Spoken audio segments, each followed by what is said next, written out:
નમસ્કાર, મંતવ્ય ન્યૂઝમાં આપનું સ્વાગત છે ને હું છું આપની સાથે હિરલ।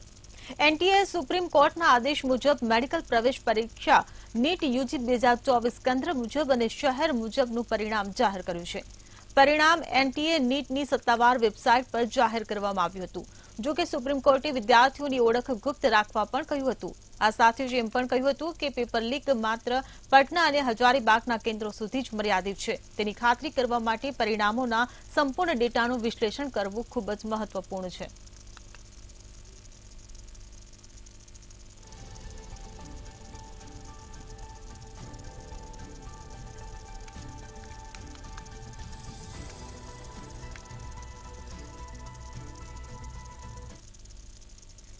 કાવડ યાત્રા એક ધાર્મિક અને સાંસ્કૃતિક યાત્રા છે।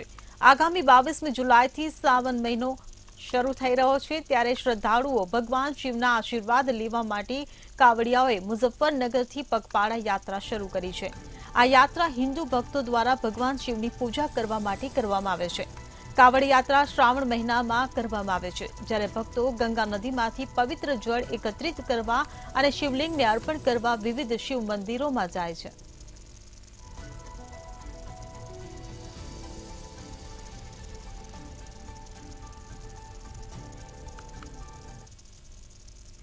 उत्तर प्रदेशના મુખ્યમંત્રી યોગી આદિત્યનાથે કાવડ યાત્રાના માર્ગમાં આવતી તમામ દુકાનો પર નામ લખવાનો આદેશ આપ્યો હતો, જેનો વિવાદ થતા રાજકારણ ગરમાયું છે। ત્યારે એઆઈએમઆઈએમના ચીફ અસદુદ્દીન ઓવૈસી યોગી સરકારના આ નિર્ણય પર ભડક્યા છે અને સતત પ્રહાર કરી રહ્યા છે।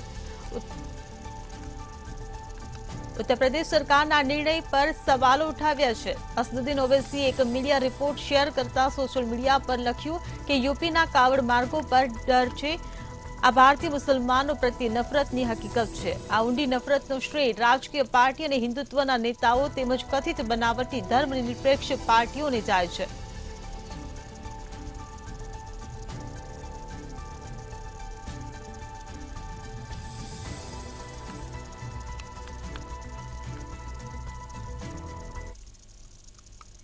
લોકસભાની ચૂંટણીમાં ઉત્તર પ્રદેશના પરિણામોને કારણે ઇન્ડિયા ગઠબંધનમાં ખુશી જોવા મળી છે, પણ તે વચ્ચે હવે સમાજવાદી પાર્ટી ગઠબંધનની ઉપાધિ વધારી શકે છે। વાત જાણે એમ છે કે મહારાષ્ટ્રમાં વિધાનસભાની ચૂંટણીનું રણશીંગો ફૂંકાવાની તૈયારીમાં છે, જેમાં બેઠકોની વહેંચણીને લઈ સપાએ કહ્યું કે અમને આશા છે કે અમે જેના હકદાર છીએ તે સન્માન અમને મળે। સાથે એવું પણ કહ્યું કે ઇન્ડિયાનો પાયો સપા ઉપર ટકેલો છે। અખિલેશ યાદવની કોઈ વાતની અવગણના કરવામાં નથી આવતી અને હવે ચૂંટણીલક્ષી તેમને અનેક વિસ્તારોની મુલાકાત લેવાનું પણ શરૂ કરી નાખ્યું છે।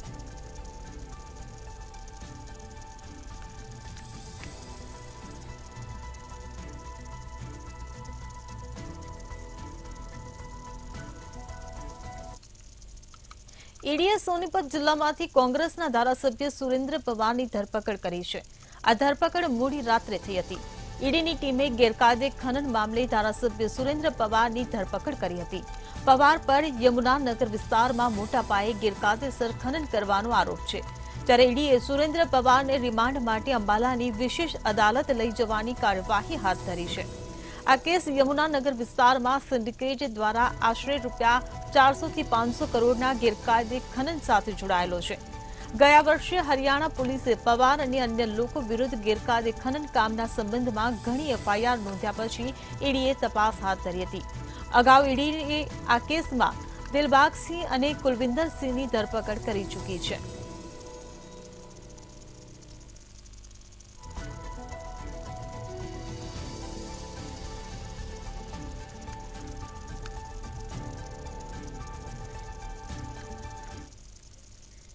પીએમ મોદીની કેબિનેટના મંત્રી અને સાંસદ જીતેન પ્રસાદનો અકસ્માત થયો, જેના કારણે તેઓ ઘાયલ થયા હતા।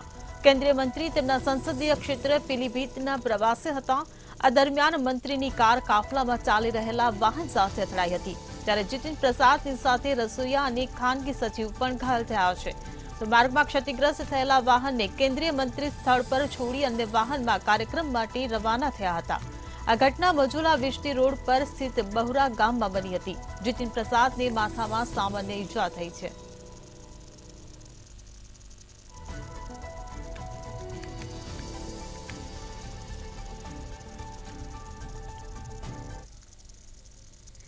5 જૂનના રોજ વિશ્વ પર્યાવરણ દિવસ પર વડાપ્રધાન નરેન્દ્ર મોદીએ દેશવાસીઓને એક પેડ માં કે નામ રોપવાનું આહવાન કર્યું હતું. ત્યારથી રાજ્યમાં 5 જૂનથી સતત વૃક્ષારોપણ અભિયાન ચાલી રહ્યું છે. ત્યારે લગભગ દરેક પરિવારને માતાના નામે એક વૃક્ષ વાવવાનું સન્માન મળવા જઈ રહ્યું છે. યુપીની કુલ વસ્તી 25 કરોડ છે. અમે 36.50 કરોડ રોપા વાવીને રેકોર્ડ તોડવા જઈ રહ્યા છે. આવી સ્થિતિમાં યુપીમાં એક દિવસમાં દરેક માતૃશક્તિના નામે 3 વૃક્ષો વાવવામાં આવનાર છે. સવારથી લગભગ 12 કરોડ રોપાઓ વાવવામાં આવ્યા છે. આપણે વૃક્ષો વાવવાના છે, બચાવવાના છે અને તેના દ્વારા પર્યાવરણનું જતન કરવાનું છે.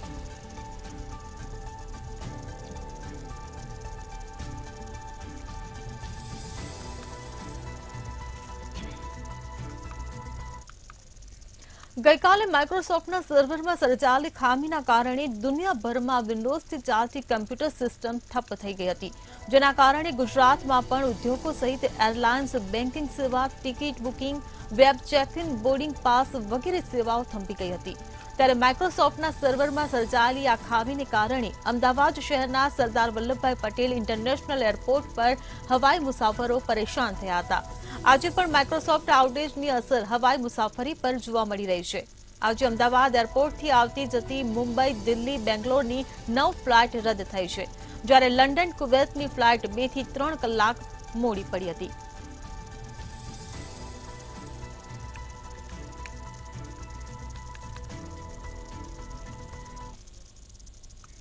જમ્મુ ક્ષેત્રમાં વધી રહેલી આતંકવાદી ગતિવિધિઓને કારણે ભારતીય સેનાએ હવે આ વિસ્તારમાં પોતાના સૈનિકોની સંખ્યામાં વધારો કર્યો છે.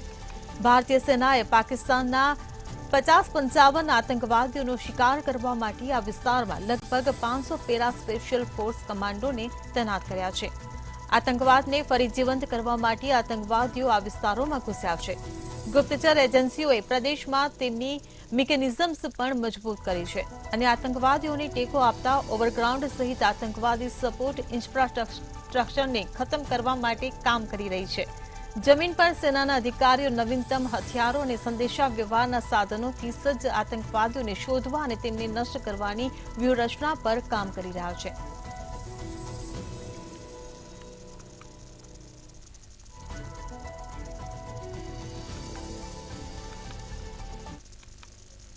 દેશના અનેક વિસ્તારોમાં વરસાદી માહોલ બરાબર જામી ચૂક્યો છે. અનેક રાજ્યોમાં મેઘમહેર જોવા મળી રહી છે તો ક્યાંક અતિવૃષ્ટિ પણ જોવા મળી રહી છે. અને હવે તે વચ્ચે આઈએમડી અનુસાર વાવાઝોડાને લઈને આગાહી વ્યક્ત કરવામાં આવી છે, જેમાં લોપર વાવાઝોડું ત્રાટકવાની શક્યતા રહેલી છે. આઈએમડી અનુસાર આ સિસ્ટમ છેલ્લા 6 કલાકોમાં 7 કિલોમીટર પ્રતિ કલાકની ગતિની ઝડપથી પશ્ચિમ-ઉત્તર પશ્ચિમ તરફ વધી છે.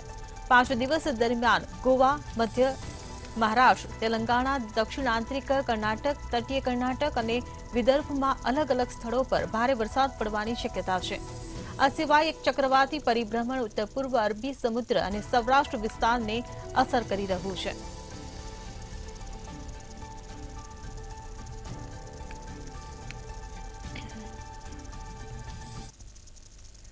હવામાન વિભાગ અનુસાર આજે દિલ્હીમાં કેટલાક વિસ્તારોમાં વરસાદની આગાહી છે. દિલ્હીનું મહત્તમ તાપમાન 37 ડિગ્રી અને લઘુત્તમ તાપમાન 28 ડિગ્રીની વચ્ચે રહી શકે છે.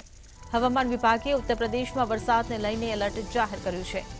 બાંદ્રા, ચિત્રકૂટ, કૌશાંબી, પ્રયાગરાજ સહિતના જિલ્લામાં વરસાદ પડી શકે છે. આ સમયે ઉત્તરાખંડમાં સતત વરસાદ પડી રહ્યો છે. આ સમયે ભૂસ્ખલનને લઈને ચેતવણી જારી કરવામાં આવી છે. હિમાચલ પ્રદેશમાં વરસાદને લઈને યલો એલર્ટ જાહેર કરવામાં આવ્યું છે. તો આગામી 4-5 દિવસમાં ભારે વરસાદ પડવાની પણ આગાહી કરાઈ છે. ગુજરાતમાં પણ ભયંકર સ્થિતિ છે. અહીં સમગ્ર સૌરાષ્ટ્રમાં 22 જુલાઈ સુધી રેડ એલર્ટ જારી કરવામાં આવ્યું છે. તો હવામાન વિભાગે રાજસ્થાનના 31 જિલ્લામાં વરસાદને લઈને એલર્ટ જાહેર કર્યું છે.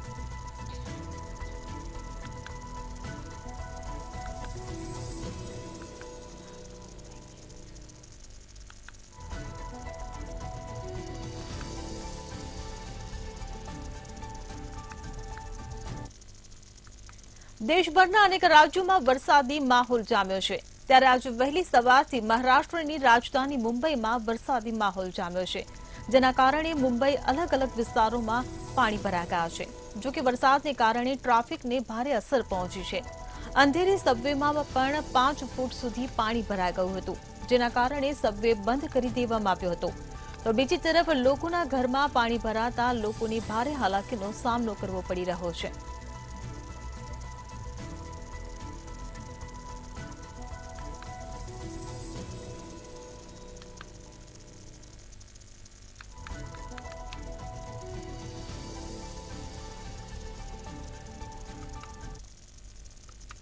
ગતરોજ સાંજે દક્ષિણ પશ્ચિમ ગોવાના દરિયામાં મેસ્ક ફ્રેન્કફર્ટ નામના માલવાહક જહાજમાં ભીષણ આગ લાગવાની ઘટના બની હતી, જે બાદ જહાજ કર્ણાટક નજીક કારવાર પહોંચ્યું હતું. ભારતીય તટરક્ષક દળના હેલિકોપ્ટર તૈનાત કરાયા છે. ભારતીય તટરક્ષક દળના 3 જહાજો આગ પર કાબુ મેળવવાનો પ્રયાસ કરી રહ્યા છે. માહિતી છે કે જહાજનો એક ક્રૂ મેમ્બર ગુમ થયો છે, ત્યારે ભારતીય તટરક્ષક દળના આગને ફેલાતી રોકવામાં સફળ રહ્યું છે. ઉલ્લેખનીય છે કે આ જહાજ ખતરનાક આંતરરાષ્ટ્રીય માલસામાનના પરિવહન માટે જાણીતું છે, જે ગુજરાતના મુન્દ્રા બંદરેથી કોલંબો જઈ રહ્યું હતું.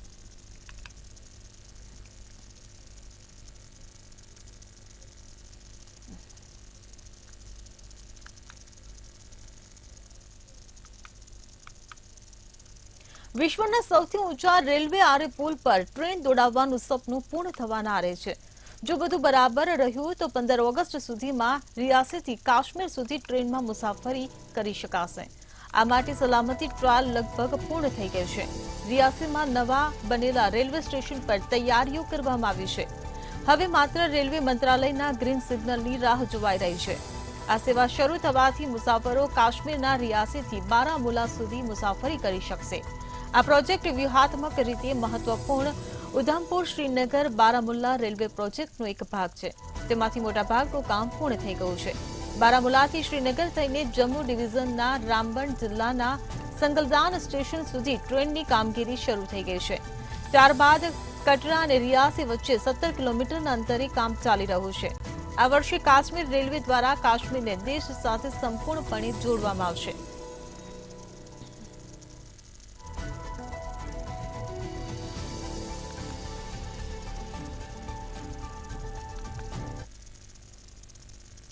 દેશમાં એવા અનેક ધાર્મિક સ્થળો છે જ્યાં દર્શન આપવાના નામે અનેક તોફાની તત્વો નકલી વેબસાઇટ બનાવીને પૈસા ઉઘરાવે છે. આવો જ એક કિસ્સો કાશી વિશ્વનાથ ધામ સંકુલમાંથી પ્રકાશમાં આવ્યો છે, જ્યાં લોકોને ઓછા ખર્ચે દર્શન અને પૂજા કરવાની પરવાનગી આપવાના નામે નકલી વેબસાઇટ બનાવીને પૈસા કમાવવાનો પ્રયાસ કરવામાં આવ્યો છે. કાશી વિશ્વનાથ મંદિર પ્રશાસન વતી વારાણસી પોલીસના ડેપ્યુટી કમિશનરને ફરિયાદ દાખલ કરવામાં આવી છે, જેમાં નકલી વેબસાઇટ અને પોર્ટલ સામે વાંધો વ્યક્ત કરવામાં આવ્યો છે. કાશી વિશ્વનાથ મંદિરમાં ઓનલાઈન દર્શન અને બુકિંગ સિસ્ટમ સંબંધિત માત્ર એક જ વેબસાઇટ છે.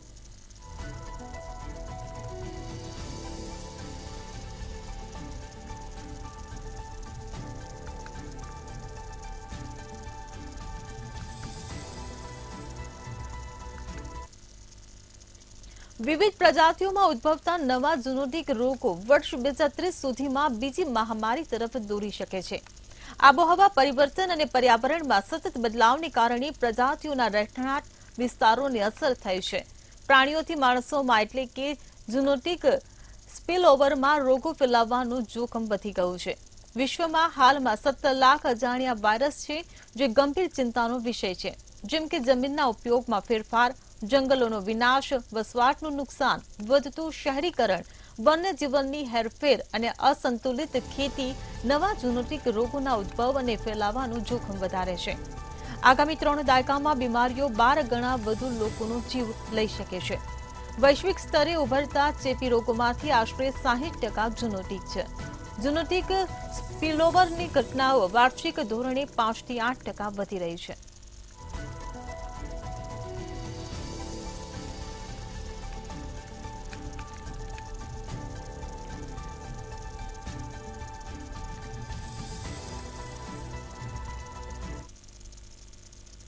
કેન્દ્ર સરકાર દ્વારા કઠોળના ભાવમાં તેજી આવતા તાજેતરમાં ઉઠાવેલા પગલાઓની અસર જથ્થાબંધ બજારમાં જોવા મળી છે. તાજેતરમાં લીધેલા પગલાંને કારણે જથ્થાબંધ બજારમાં દેખાવા લાગતા ભાવોમાં સામાન્ય ઘટાડો થયો છે, પરંતુ રિટેલ બજારમાં વેપારીઓ તેજીના ભાવે જ છૂટક વેચાણ કરતા હોવાથી સામાન્ય માણસોને હજુ સુધી કોઈ રાહત થઈ નથી. મોંઘવારીને કંટ્રોલ કરવામાં સરકાર સફાળી જાગીને પગલાઓ ઉઠાવવાના શરૂ કરતા અને અમુક રાજ્યોમાં વાવેતર વધતા કઠોળની તેજીને બ્રેક લાગ્યું છે.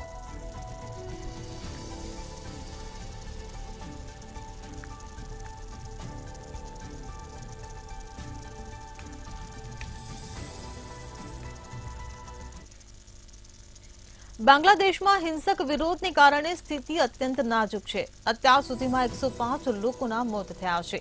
આ અત્યંત સંવેદનશીલ પરિસ્થિતિમાં સરકારે હવે કાયદો અને વ્યવસ્થા સંભાળવાની કમાન સેનાને સોંપી દીધી છે. સમગ્ર દેશમાં કર્ફ્યુ લાગુ કરવામાં આવ્યો છે.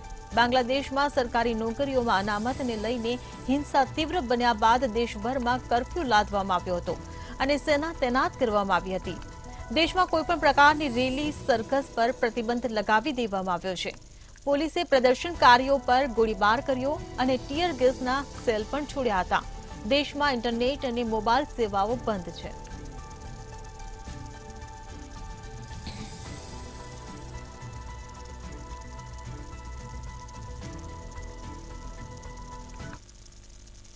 ચીનમાં ભારે વરસાદ બાદ પૂરના કારણે જનજીવન અસ્તવ્યસ્ત થઈ ગયું છે. ઉત્તર પશ્ચિમ સાંગસી પ્રાંતમાં એક હાઈવે બ્રિજ તૂટી પડ્યો હતો. હાઈવે બ્રિજ ધરાશાયી થતા ઓછામાં ઓછા 11 લોકોના મોત થયા છે અને 30 લોકો ગુમ થયા છે. ચીનના રાષ્ટ્રપતિ શી જિનપિંગે સાંગસી પ્રાંતમાં દુર્ઘટના બાદ તમામ પ્રકારના બચાવ પ્રયાસો કરવા વિનંતી કરી છે.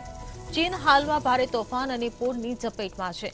જો કે તમામ પ્રકારના બચાવના પ્રયાસો કરવામાં આવી રહ્યા છે અને બ્રિજ પરથી પડી ગયેલા 5 વાહનોને રિકવર કરવામાં આવ્યા છે. પૂરના કારણે બ્રિજનો એક ભાગ તૂટીને લગભગ નીચે વહેતા પાણીમાં પડી ગયો હતો.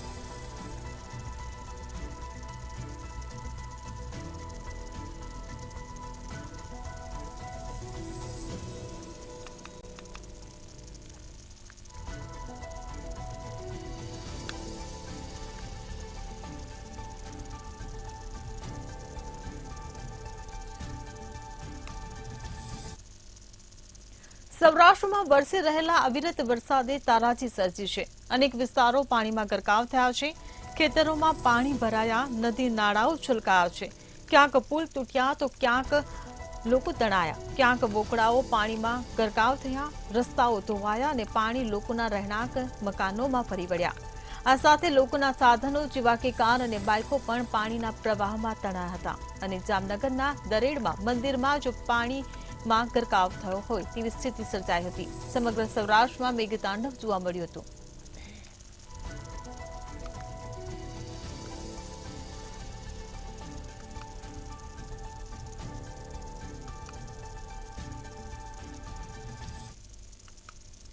હવામાન વિભાગની આગાહી પ્રમાણે રાજ્યમાં અવિરત વરસાદ વરસી રહ્યો છે તો સૌરાષ્ટ્રના અનેક જિલ્લાઓને મેઘરાજા ગમરોળી રહ્યા છે, જેમાં દ્વારકા, પોરબંદર, વેરાવળ, માણાવદર, ગીર સોમનાથ સાથે જ દક્ષિણ ગુજરાતમાં પણ વરસાદી માહોલ યથાવત જોવા મળી રહ્યો છે, જેના કારણે અનેક વિસ્તારો જળમગ્ન થયા છે.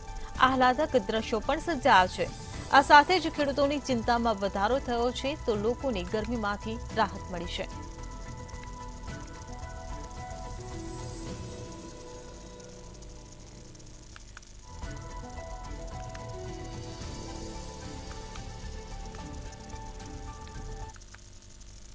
હવામાન વિભાગ દ્વારા વરસાદને લઈને મોટી આગાહી કરવામાં આવી છે. ગુજરાતમાં આગામી 7 દિવસ ભારે વરસાદની આગાહી કરાઈ છે.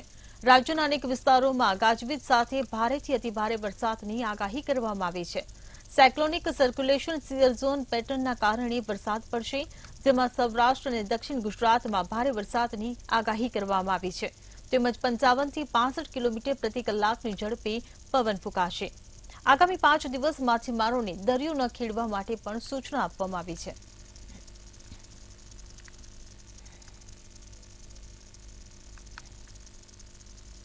आने वाले 7 दिनों के लिए जो फोरकास्ट है गुजरात स्टेट के सारे डिस्ट्रिक्ट कवर हैं, जिसमें लाइट टू मॉडरेट रेन का पूर्वानुमान है. और वार्निंग की बात करेंगे तो आज के लिए एक्सट्रीमली हैवी रेनफॉल की वार्निंग है. और जो डिस्ट्रिक्ट है जहां पर एक्सट्रीमली हैवी रेनफॉल की वार्निंग साथ में रेड अलर्ट जारी है वो डिस्ट्रिक्ट है सूरत, नवसारी, वलसाड़, दमन और दादरा नगर हवेली. और जहां पे वेरी हैवी रेनफॉल की वार्निंग और साथ में ऑरेंज अलर्ट जारी है वो डिस्ट्रिक्ट है भरूच, सूरत, तापी, डांग और छोटा उदयपुर डिस्ट्रिक्ट शामिल है, जहां पे वेरी हेवी रेनफॉल की वार्निंग और साथ में ऑरेंज अलर्ट जारी है, और दाहोद और वडोदरा और महिसागर के लिए हेवी रेनफॉल की वार्निंग है और साथ में येलो अलर्ट जारी है। પાટણના હારીજ નગરપાલિકાની ઘોર બેદરકારી સામે આવી છે.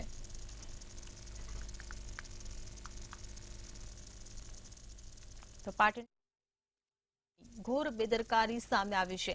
હારીજના ધુણિયા વિસ્તારમાં ચાંદીપુરનો કહેર જોવા મળી રહ્યો છે, ત્યારે આ વચ્ચે ઠેર ઠેર ગંદકીનું સામ્રાજ્ય ફેલાયેલું જોવા મળ્યું છે. ગંદકીના કારણે સ્થાનિક લોકો ત્રાહિમામ પોકારી ઉઠ્યા છે. ગંદકીને લઈ સ્થાનિક લોકો દ્વારા રજૂઆત કરવામાં આવી છે, ત્યારે તેમ છતાં પણ જવાબદાર પાલિકા તંત્ર કંઈ ધ્યાન ન આપતું હોય તેવા આક્ષેપ કરવામાં આવ્યા હતા.